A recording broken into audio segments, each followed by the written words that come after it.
It's giving me cotton candy sky, a little bit of blue, pink, purple, and white. I sometimes see the gray and I sometimes rain, but I see the colors of the cotton candy sky again.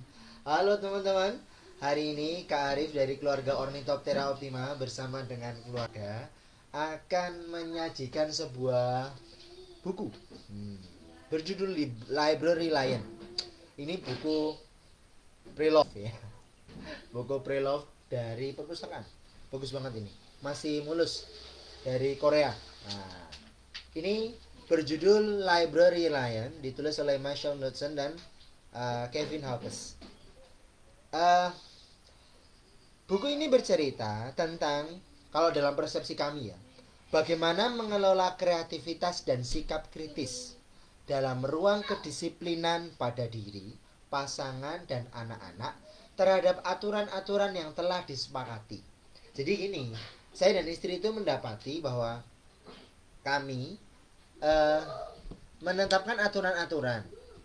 Tapi seringkali ya, ketika anak-anak itu menyampaikan sebuah sikap kritis ya, atau ya berkreasi sebenarnya kan mereka intellectual curiosity ya, atau apa ya, mereka ingin tahu gitu, tertarik pada sesuatu yang sebenarnya belum pernah kami dapati. Misalnya ya, saya itu takut sama ular gitu. Tiba-tiba anak-anak bilang, loh kenapa takut sama ular? Ular itu kan lembut. Oh, anak-anak punya imaji sendiri tentang ular.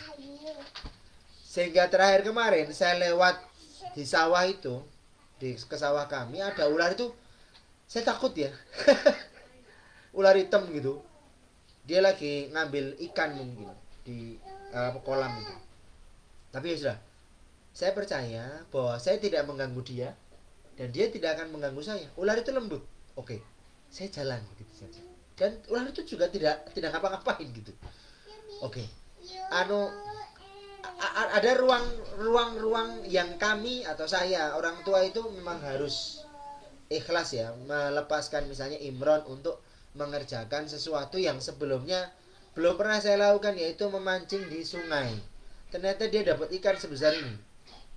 Wah, ini sesuatu ya. Dia pergi sendiri tanpa pamit dan seterusnya gitu ya. Terus ini harus ada sebuah aturan baru. Ketika saya membenturkan ini dengan adab, dengan aturan, dengan suatu kesepakatan, nanti kalau kamu pergi gimana? Kami atau kita itu khawatir. Dan ini tidak disiplin, perilaku tidak disiplin ketika dia pergi tanpa pamit gitu. Harus bagaimana selanjutnya, dan bagaimana kami menerima apa yang telah terjadi pada anak kami atau pasangan kami atau diri kami sendiri, dan bagaimana kemudian kami melakukan hal-hal yang barangkali perlu direvisi dari aturan-aturan yang telah disepakati. Nah, di buku ini tuh cerita tentang itu. Bagaimana seekor singa yang dia itu datang ke perpustakaan ya, perpustakaan, lalu dia mengendus-endus kartu-kartu perpustakaan, apa namanya, mengusap-usapkan surainya di antara koleksi-koleksi buku, lalu tertidur di tempat ruang baca. Nah, seperti ini. Dan saat itu tidak ada aturan tentang singa di perpustakaan, karena aturan-aturan yang ada itu tentang anak-anak, tentang para pengunjung, dan pengunjung itu umumnya bukan singa gitu. Nah, terus ada petugas di ruang sirkulasi bersama Tuan McD.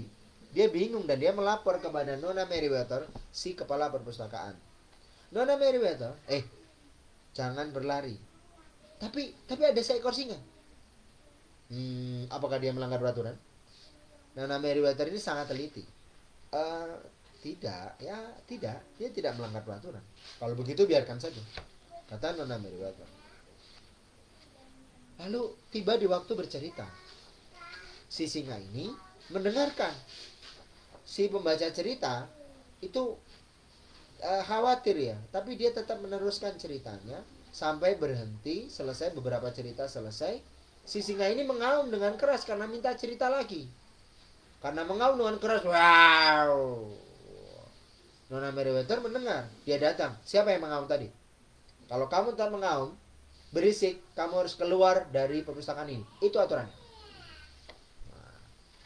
Singa itu mengaum tadi dengan sedih.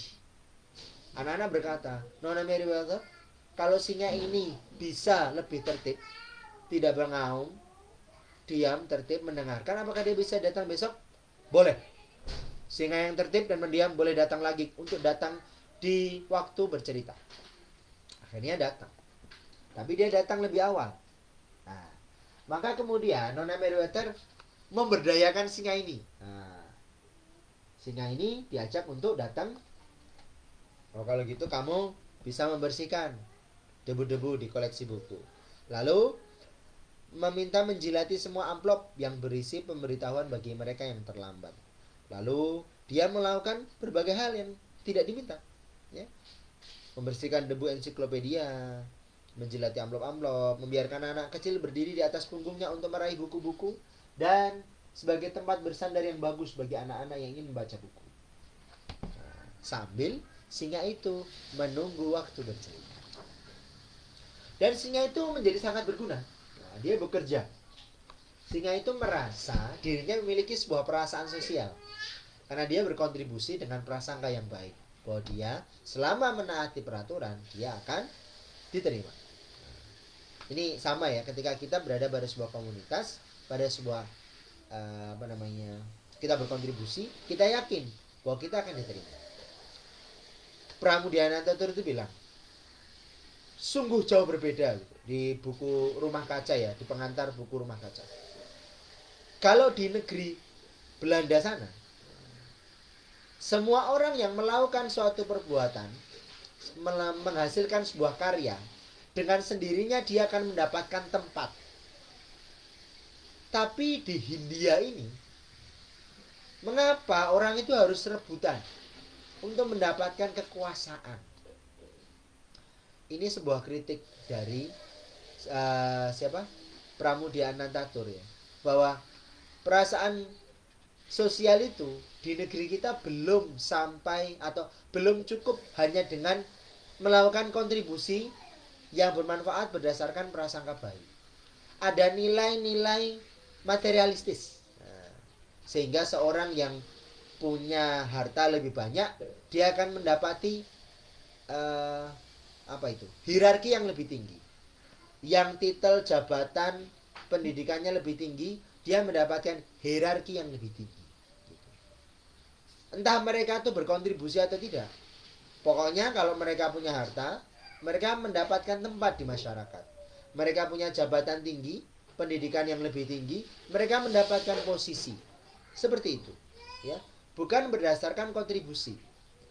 Kritik ini, ya, semacam ini pernah disampaikan oleh Erich Fromm dan Ivan Illich. Beliau itu dua-duanya adalah filsuf dari Jerman yang bercerita tentang kondisi-kondisi masyarakat yang timpang, ya. Ketika kemudian progresivitas hidup diukur berdasarkan pada kepemilikan. Ketika seseorang memiliki dan menggunakan, bukan mengada, bukan hadir dan berkontribusi. Nah, buku ini bagusnya di situ, salah satunya ya. Kemudian,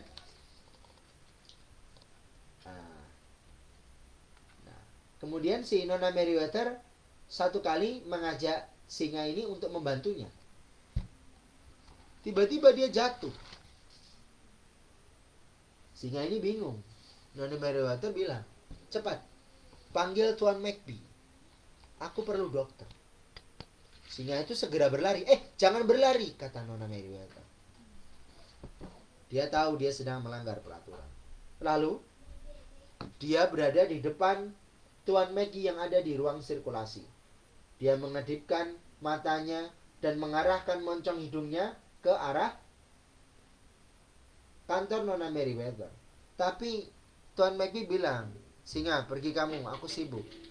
Maka dia mengaum dengan keras. Rawr. Tuan McBee ini tidak setuju hadirnya singa di situ, karena singa itu harusnya tidak ada di perpustakaan. Dan dia mendapatkan alasan, Sehingga kamu tahu sekarang bahwa kamu sedang mengaum, kamu melanggar peraturan dan kamu berlari. Kamu melanggar peraturan berarti kamu nggak boleh ada di sini.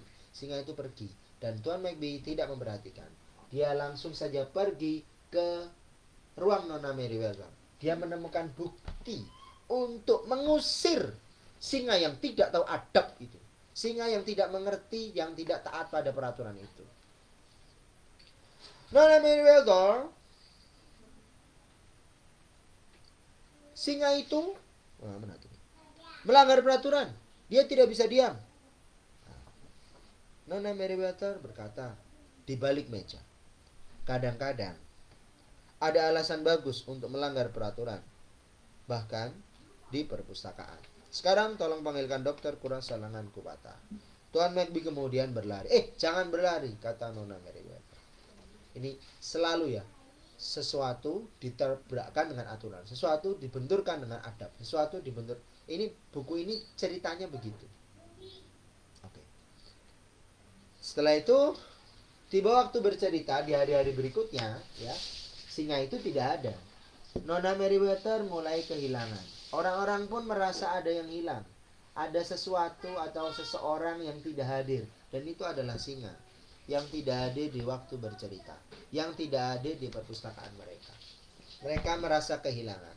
Dan sore itu, ketika Tuan McBee pulang, dia berkata pada Nona Meriwether, adakah yang bisa dibantu?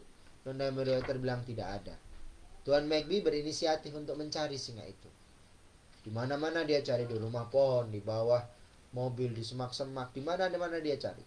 Sampai dia bertemu dan dia berkata, singa, kupikir kau mungkin ingin tahu. Singa itu tidak menoleh. Bahwa ada peraturan baru di perpustakaan. Peraturan ini belum pernah didiskusikan. Belum pernah dibuat. Ini inisiatif dari Tuan McBee. Yang awalnya merasa bahwa dia itu tidak suka pada si singa itu. Dia berkata, ada peraturan baru di perpustakaan. Tidak boleh mengaum kecuali kau punya alasan yang sangat kuat. Misalnya, jika kau mencoba menolong teman yang terluka. Telinga singa itu berkedut. Ia berbalik, namun Tuan McBee sudah berjalan menjauh. Keesokan harinya, Tuan McBee berjalan menyusuri lorong, berkata kepada Nona Meriwether, ada apa Tuan McBee? Nona Meriwether, saya pikir Anda mungkin ingin tahu bahwa ada seekor singa di perpustakaan. Nona Meriwether langsung berdiri dari kursinya dan berlari. Tuan McBee berkata, jangan berlari. Ini kalau diceritain dengan dongeng itu lucu deh. Ya. Nona Meriwether tidak mendengarkan. Dan semua orang kemudian memeluk singa itu. Teman saya bercerita, Rif, nah, Pak Rif, itu harusnya diterkam ya. Bukan dipeluk gitu. Malah singanya begitu senang dengan ini. Di sini ada kalimatnya. Terkadang ada alasan yang bagus untuk melanggar peraturan, ya. Ada alasan yang bagus untuk melanggar peraturan. Anak saya itu sering nih, aku Gryffindor. Apa itu? Gryffindor itu melanggar peraturan demi kebenaran. Gitu kan. Melanggar peraturan untuk alasan yang bagus. Nah, mereka merasa begitu ya, betul kan? Nah, saya mau cerita ketika teman saya itu bilang, ini singa gitu ya. Harusnya diterkam di perpustakaan dan singa harusnya tidak ada di perpustakaan. Teman saya ini laki-laki, dia kerja di perpustakaan. Dia mungkin seperti Tuan McBee gitu. Saya bilang, Pak, bayangkan misalnya singa ini tuh personifikasi dari seorang yang tidak tahu aturan. Seorang ayah yang tidak mengerti tugasnya. Seorang istri yang tidak tahu bagaimana dia memimpin di rumah. Seorang anak yang tidak tahu tentang tugas-tugas belajarnya. Atau mungkin orang umum, gelandangan atau siapapun yang dia ingin mendapatkan sebuah perasaan sosial. Ya, dengan badan yang besar, dengan rambut yang berantakan, dengan bau, dia datang ke perpustakaan. Apa ada aturan di perpustakaan harus mandi dulu? Tidak ada. Tidak ada. Apa harus ada perpustakaan bahwa harus pakai baju yang bagus? Tidak ada. Bayangkan ada orang gila masuk ke perpustakaan. Lalu dia datang, Dia mendengarkan waktu bercerita. Kalau saya lagi dongeng di perpustakaan saat itu, saya juga pasti deg-degan gitu. Apa yang akan saya lakukan? Oh, mungkin saya beri pakaian gitu, atau saya panggil petugas, petugasnya akan beri pakaian dan seterusnya. Tapi intinya, ini tuh personifikasi anak yang badung, yang tidak bisa diatur, yang tidak sesuai dengan keumuman masyarakat saat itu, atau apapun yang tidak sesuai dengan peraturan yang telah kita sepakati. Artinya, itu sesuatu yang benar-benar baru, kreatif, critical thinking, pemikiran-pemikiran kritis yang kadang-kadang itu membuat risih gitu. Risih. Kenapa? Bodohnya besar, bau, rambutnya acak-acakan, masuk ke perpustakaan, atau masuk ke tempat yang tidak seharusnya. Ada seorang ya, misalnya belum tahu tentang Islam, terus pakai celana pendek ya, pakai sepatu, pakai rompi, masuk ke masjid. Ini ngapain sih kalian? Duduk-duduk di sini. Dia nggak tahu tentang Islam bisa. Nggak ada aturan kan di situ. Aturan itu semuanya ada dalam pelajaran atau pendidikan di iman kita. Bagaimana kalau misalnya ada orang seperti itu? Dia ingin tahu bagaimana memperlakukan. Nah, ini hal-hal yang sebenarnya kalau seperti itu ya mungkin udah ada SOP-nya gitu. Tapi yang lebih yang lebih sederhana di rumah kita misalnya. Ketika ada sesuatu yang belum atau tidak pernah terpikir bahwa itu akan dilakukan, apa yang harus kita lakukan? Apa bentuk diskusi, dialektika? Dan bagaimana ketika proses diskusi ini menimbulkan hal-hal yang sifatnya intimidatif atau konfrontatif, ya bahkan konfrontatif. Tadi kan akhirnya antara bagaimana Tuan McBee itu tidak setuju dan mendapatkan bukti bahwa singa itu memang benar-benar tidak bisa taat pada aturan. Ini contoh, misalnya kalau saya mendapati refleksi di keluarga saya, misalnya saya merasa marah yang saya lakukan itu adalah cara yang paling cepat dan paling mudah untuk saya mendapatkan kesepakatan. Nah, ini kembali ketika ada sesuatu respon, sesuatu yang diterima, saya meresponnya dengan marah itu karena saya belum tahu atau saya tidak tahu dan saya ingin mendapatkan segera aturan atau kesepakatan. Begitu juga dengan anak-anak, mereka tantrum itu sebenarnya adalah cara mereka untuk segera mendapatkan kesepakatan. Ada buku ya dari Lundy Bancroft itu tentang bagaimana angry man and manusia atau laki-laki yang pemarah. Itu pada dasarnya mereka ingin segera mendapatkan kesepakatan. Kesepakatan itu kan aturan yang dipahami dan disepakati ya. Artinya sebenarnya itu belum dewasa. Dan ini terjadi pada siapapun.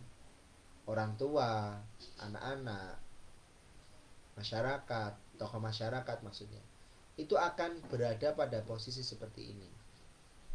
Dan bagaimana kita menjaga ruang disiplin ini? Di antaranya itu adalah seperti yang dilakukan oleh Nona Meriwether itu. Prasangka baik. Apakah dia melanggar peraturan yang sudah ada? Dia tidak ada. Ya sudah, biarkan. Biarkan. Lalu ketika dia melanggar peraturan, kita tegur. Fungsi teguran ini penting dan memang harus dilakukan. Bukan karena dia tidak tahu, ya. Bukan karena terima kasih. Bukan karena dia tidak tahu, atau bukan karena bukan gitu. Maksudnya, ya dia tidak tahu, maka harus diberitahu dan diberi peringatan kalau kamu melanggar peraturan, kamu tidak bisa di sini. Kamu tidak mendapatkan fasilitas atau tidak mendapatkan kesempatan untuk hadir di sini. Nah, seperti itu. Dan memang ya diskusi ini emang harus bentrok gitu loh. Emang harus terjadi. Jadi ketika dibenturkan dengan adab, misalnya seseorang berpikiran kritis dibenturkan dengan adab, udah nggak akan pernah bisa berkembang. Si anak itu akan apa ya? Akan mengalami, kalau kata ini Ichiro Koshimi dan Fumitake Koga itu, bahkan dia akan mengalami ketidakbecusan, membuktikan ketidakbecusan dengan dia tidak peduli bahwa apapun yang dia lakukan itu akan buruk. Ketika saya baca ini pertama kali, saya itu merasakan bahwa singa ini tuh kesannya seperti orang yang tidak becus, ya kan? Orang yang tidak becus yang kemudian dia masuk ke perpustakaan untuk mendapatkan sesuatu yang dia suka, yaitu cerita. Gitu loh. Kalau di Eropa itu ya, atau di Amerika, memang ruang pembelajaran mereka terkait dengan pemikiran itu memang ada di ruang-ruang perpustakaan, bukan di tempat-tempat ibadah. Bahkan dulu sebelum masa Renaissance itu masa-masa sebelum Renaissance ya, Galileo itu kan dihukum mati karena bertentangan dengan gereja. Nah, jadi ruang diskusi, ruang dialektika itu memang terpisah. Nah, saya merasakan bahwa dalam komunitas Islam itu seharusnya tidak seperti itu. Sekarang dalam keluarga, apa sih yang dipikirkan di keluarga itu? Gitu loh. Kalau ruang-ruang diskusi ya, diskusi, pembelajaran atau apapun itu semakin banyak yang dikeluarkan dari rumah, itu saya merasa kita akan semakin jauh dari fungsi rumah itu sendiri sebagai tempat kembali dan tujuan.